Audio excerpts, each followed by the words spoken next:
Support comes from Pacific Northwest Ballet, presenting the Northwest holiday tradition, the Nutcracker, live and on stage at McCaw Hall through December 28th. The Nutcracker is a journey through a holiday party, epic battle, and falling snow in the land of sweets. Tickets and info at pnb.org.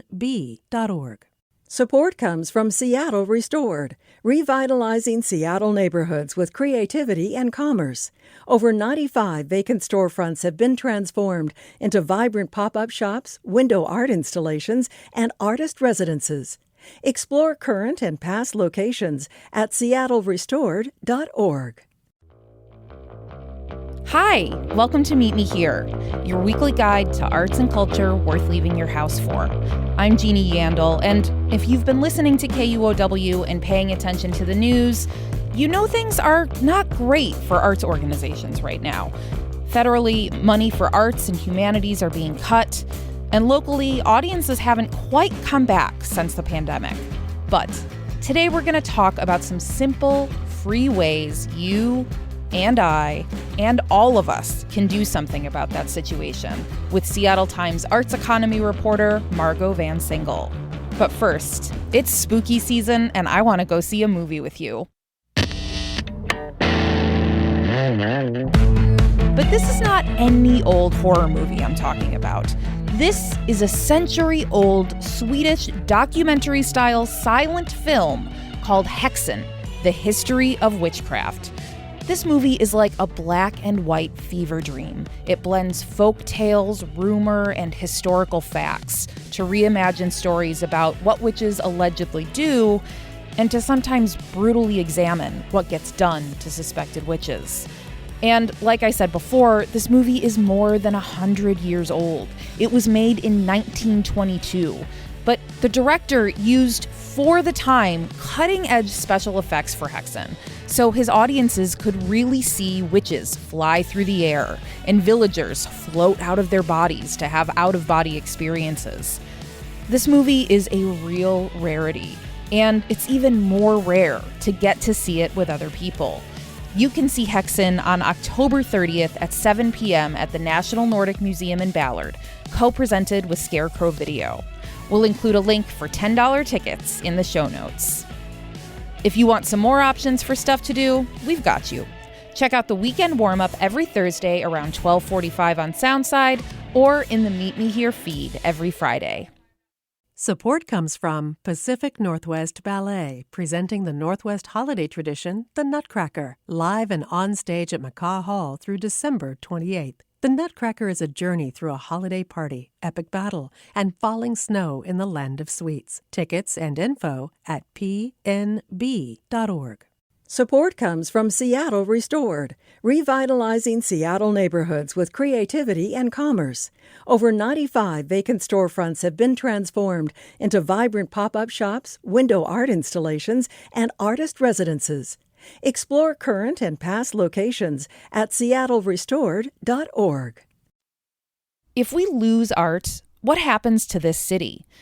That's a question Margo Vansynghel thinks about every day. She's the arts economy reporter for the Seattle Times. Her job is to spell out the connections between the arts and the economy here in Seattle. And right now, it may seem like we can't escape hearing about the arts and the economy. The Trump administration is slashing or withholding funding for NEA grants for museums and libraries. That's affecting jobs. There have been layoffs. And closer to home, the Bellevue Arts Museum closed with little notice last year, and SIF just announced it's leaving the historic Egyptian Theater on Capitol Hill. Taken together, these news stories can paint a pretty grim picture for arts and culture. But Margo has a different picture for us to consider. And even better, she's got some practical tips for ways all of us can keep arts and culture thriving here in Seattle. I had a lot of questions for her about her view on the health of arts organizations here, but first I wanted to set the stakes with her. So I asked, why does it matter for us to support local art here in Seattle?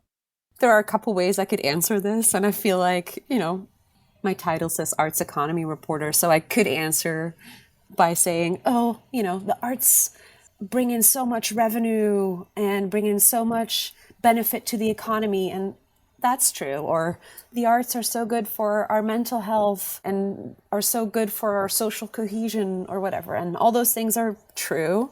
And I've written this before. It's just like, we just need beauty in our lives.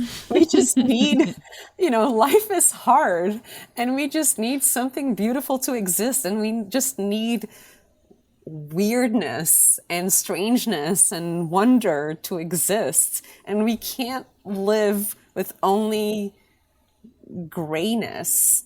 And yeah, life just needs to be special. And I do really, truly at the, in the deepest of my heart, that art does do that at its best.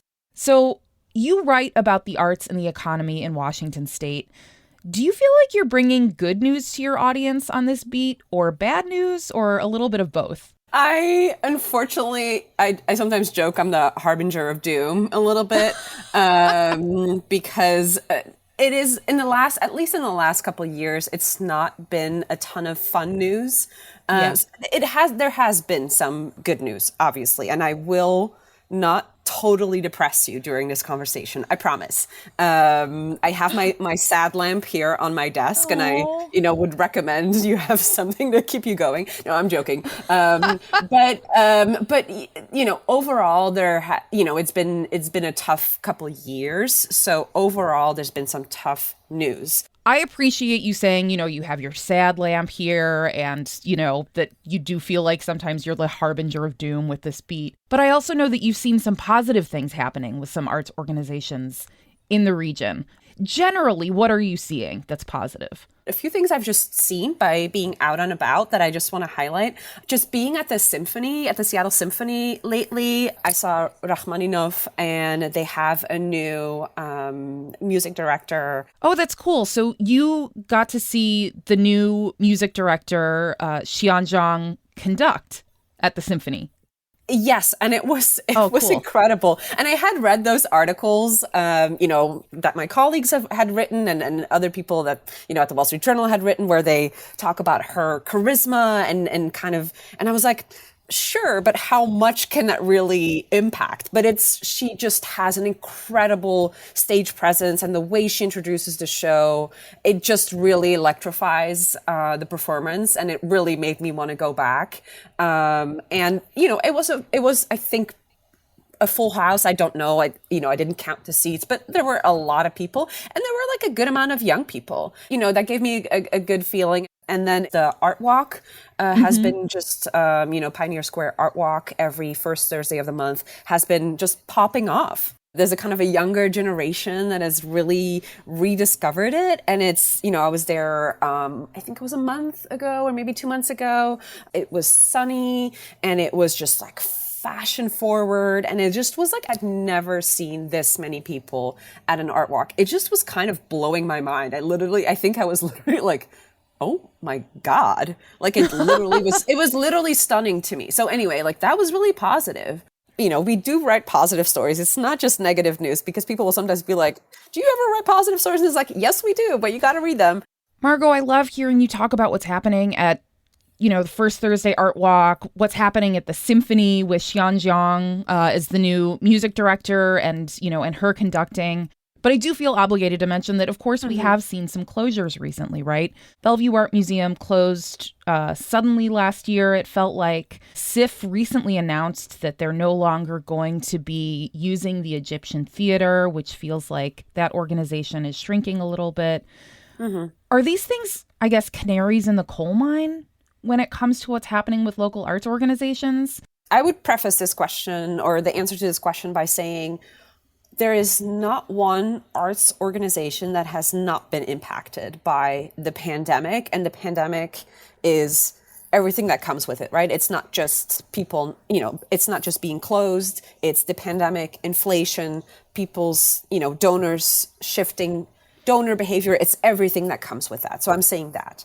We have already seen some closures, and not that many. We have seen some closures and mergers and a lot of changes happening. But I really would not freak out at this moment. Because honestly, on another positive note, yes, the national funding has been scaled back, and the Trump administration has canceled and rescinded a bunch of grants. But for culture / King County has recently instated a pretty big grant program that is pretty transformative for the cultural sector. And that money is starting to flow into cultural organizations. And that should really buttress organizations' budgets right about now. So I would say, let's not freak out quite yet. I love a takeaway of don't freak out. I just want to acknowledge that's an excellent takeaway. As someone who's like prone to anxiety, that's what I would want to hear. So I'm like, don't freak out. Where are we on the freak out meter, Margo? Yeah, exactly. Okay. And I'm really glad that you mentioned For Culture, a funding organization in King County, because I've been thinking about kind of what it takes to maintain healthy arts organizations. What are 3 mechanisms, I guess, that you need to sort of maintain healthy arts organizations? Obviously, funding and grants are one of them. Arts organizations rely on different revenue streams. This sounds boring, but I promise I'll go quick. But they rely on different revenue streams. Grants are one of them, and then they rely on philanthropy. So basically, smaller donors. It doesn't have to be super wealthy people, but it could be wealthy donors or smaller donors like you and I giving potentially maybe $100 a year or something like that to an organization that we like. I don't as a reporter, but someone would. And then it's also ticket revenue. For a lot of nonprofits, that ticket revenue is not mainly the thing that they rely on, and especially now with audiences still not being totally back, it has become just less and less something that they can rely on. So we're seeing the trend has just been that more and more people are having to rely on grants and on philanthropy, which that is just what is interesting right now, is that as philanthropy is shifting, and during COVID, a lot of people were like, well, we have all these other things that are really urgent crises, right? We have the climate crisis. We have, people are hungry. People are just, there's a lot of things that require funding right now. And people shifted priorities away from the cultural sector. And so right now, a lot of philanthropists are getting the ask to contribute, and organizations are relying more on philanthropy. So you can see where the rub is coming from, right? A little bit. Yeah. Additionally, just really briefly, I find this really interesting. Additionally, a lot of kind of an older generation of donors is getting older, and is a new generation stepping up to give in the same way that was really part of kind of a culture of giving that may not be the same across the US. That is TBD. So I'm glad you mentioned that you don't have to be super wealthy to support local arts organizations, local culture. Aside from giving at a smaller level, what can I do if I'm not super wealthy? What can we do to help? I have written 2 articles about this, and I am so glad you ask. And anyone who has questions about this, I invite them to email me. I can tailor it to your needs. This is my favorite question. Legitimately, I love it. So, Margo, we are going to share your email address in our show notes, along with the 2 pieces that you've written covering this. So that's awesome. Yes, and if you're don't know where to start, and you're I like this, but I don't know where to start, I legitimately love to be I think you'll like this organization. Go check it out. Okay, my first one is, it's kind of so obvious, but it's just show up and don't flake. Go to the art walk, go to a free event, do it, put on your raincoat, and just just do it. And it's I'm telling this to myself too, it's hard. And then there's a lot of free stuff out there. That's a good reminder, vote with your feet kind of, and go. And then if you can, from there, level up, also vote with your dollars, right? Buy a book from a local bookstore, buy a local author, go to a local venue and a local musician. I also like to tell people, tell your friends, recommend art events, post about it on social media. Consider bringing a friend who is maybe less inclined to this particular type of art, or just to go out this way, and whose eyes maybe open a little bit, and maybe you'll both come out learning something about the art or each other, kind of. Yeah. Anyway, I feel like that's potentially a fun way to approach it. And then I want to read you this quote by a local storyteller and comedian, Emmett Montgomery, and I just love it so much. And he told me, being an audience member is a form of activism. It is showing up and supporting something you want to exist. And it's beautiful, and I love it. Okay, so for someone who would love to vote with their feet, as you said, what are a couple of good, maybe beginning free opportunities in Seattle when it comes to arts and culture? If you're into visual arts, that's what I've written about for a lot of years. So that's where I always first go. First Thursday in Pioneer Square is a good place to start. That's, galleries are actually beyond First Thursday are always free, right? So Yes. that is a good recommendation. Museums are also often free. Also check out the library. I think the Seattle Public Library has a way for you to get tickets to most major museums in the area. A lot of theaters are doing pay what you want, pay what you can, according to kind of what you make or what you are able to. You don't have to say what you make, but just it's kind of like self-declared. So really look into that. It's like smaller community theaters, but also the bigger ones. Margo, I'm so glad you mentioned Seattle Public Library. That's actually one of the things that I really encourage people to do. If you get a library card and register online with the library, you can get free tickets to places like Seattle Art Museum, the Wing Luke, Mopop, lots of other bigger museums and organizations in town. So as just sort of like an entry point, I feel like that's a really great place to start. I feel like it's not well known enough, and it's so incredible. Oh, and another opportunity, yes, First Thursday in Pioneer Square is a wonderful art walk, but the city of Seattle hosts so many art walks in so many neighborhoods. So if First Thursday doesn't work for you, you can go to the Belltown Art Walk. You can go to art walks in different neighborhoods, Yes. Capitol Hill, Ballard, all right. over the city. Edmonds has an art walk. I mean, so we'll include a link in our show notes to as many of the different art walks in the region as we can. It is not difficult to find one that hopefully works with your schedule.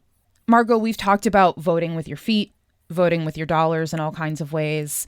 Are there any other, I guess, creative hacks you can think of to support local arts organizations? Yes. So I basically have ways to kind of level it up according to how much time or money you have or are able to spend. So if you have a little bit more disposable income, like ramp it up a little bit, right? If you're already going to a show, to a concert, say, consider buying a t-shirt of the band, buying a drink or food at the venue. And why is that important? Because margins for performers and for venues on tickets are extremely thin. So Yes. that will help both the performers and the venue, continuing to exist. So consider that. Other ways that you can help: pay for a friend's ticket or for like a nice birthday present or Christmas present, buy someone a membership to an arts organization or a pottery class for their birthday.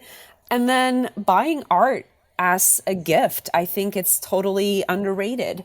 Around the holidays, there are a lot of craft markets where you can do that without spending, I think people think, oh, buying art is something that is not available to me, but it's like, you don't have to spend $1,000. You don't even have to spend $500.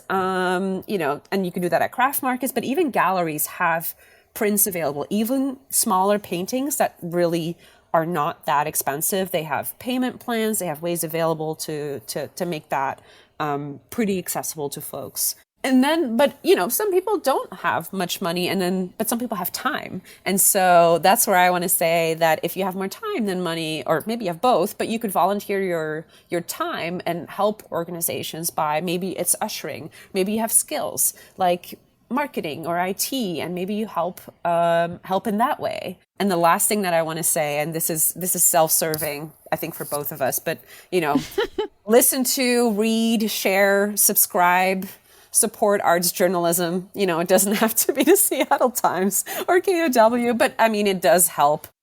Margo, I want to circle back to that quote you shared earlier from Emmett Montgomery, the quote said, "Being an audience member is a form of activism. It's showing up and supporting something you want to exist." Why do you love that quote so much? I feel like sometimes people think of being an audience member as a passive thing, right? You show up and you take it in. But I think he's right. It is an active choice. And I think especially in today's world where we are bombarded with information and we could choose so many things. We could choose to scroll for 5 hours. We could choose to read 10,000 articles. We could choose to watch whatever slop is out there. We could do so many things, and making an active choice to support a local artist in your community and leave the house and pay money and support someone in your community is an active choice and puts an onus on you and not just as a passive consumer, and makes it more reciprocal and makes it not just a taking, but a, hey, this is something that we're doing together. And I really, really like that.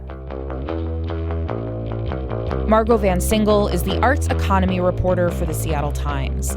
We'll have links to the articles she mentioned and her recommendations in our show notes. Thanks for listening to Meet Me Here. Meet Me Here is produced by KUOW, a proud member of the NPR network. It's hosted by Katie Campbell, Dyer Oxley, and me, Jeannie Yandel. It's produced by Kyle Norris, Brandy Fullwood, and Matt Martin. You can find out more and support the show at kuow.org/meet. And if you're enjoying Meet Me Here, let us know. Rate and review the show wherever you listen. It really helps. If you have an arts and culture event you want to tell us about, email us at arts@kuow.org. That's arts@kuow.org. I'm Jeannie Yandel. See you soon. On the latest Sound Politics, protests against Trump's immigration policies and crackdowns on cities are ramping up in Seattle. But what is the right and effective way to protest? We'll talk to a liberal lawyer who went viral for yelling at Antifa this summer. Now he feels totally different. Hear it on Sound Politics wherever you get your podcasts.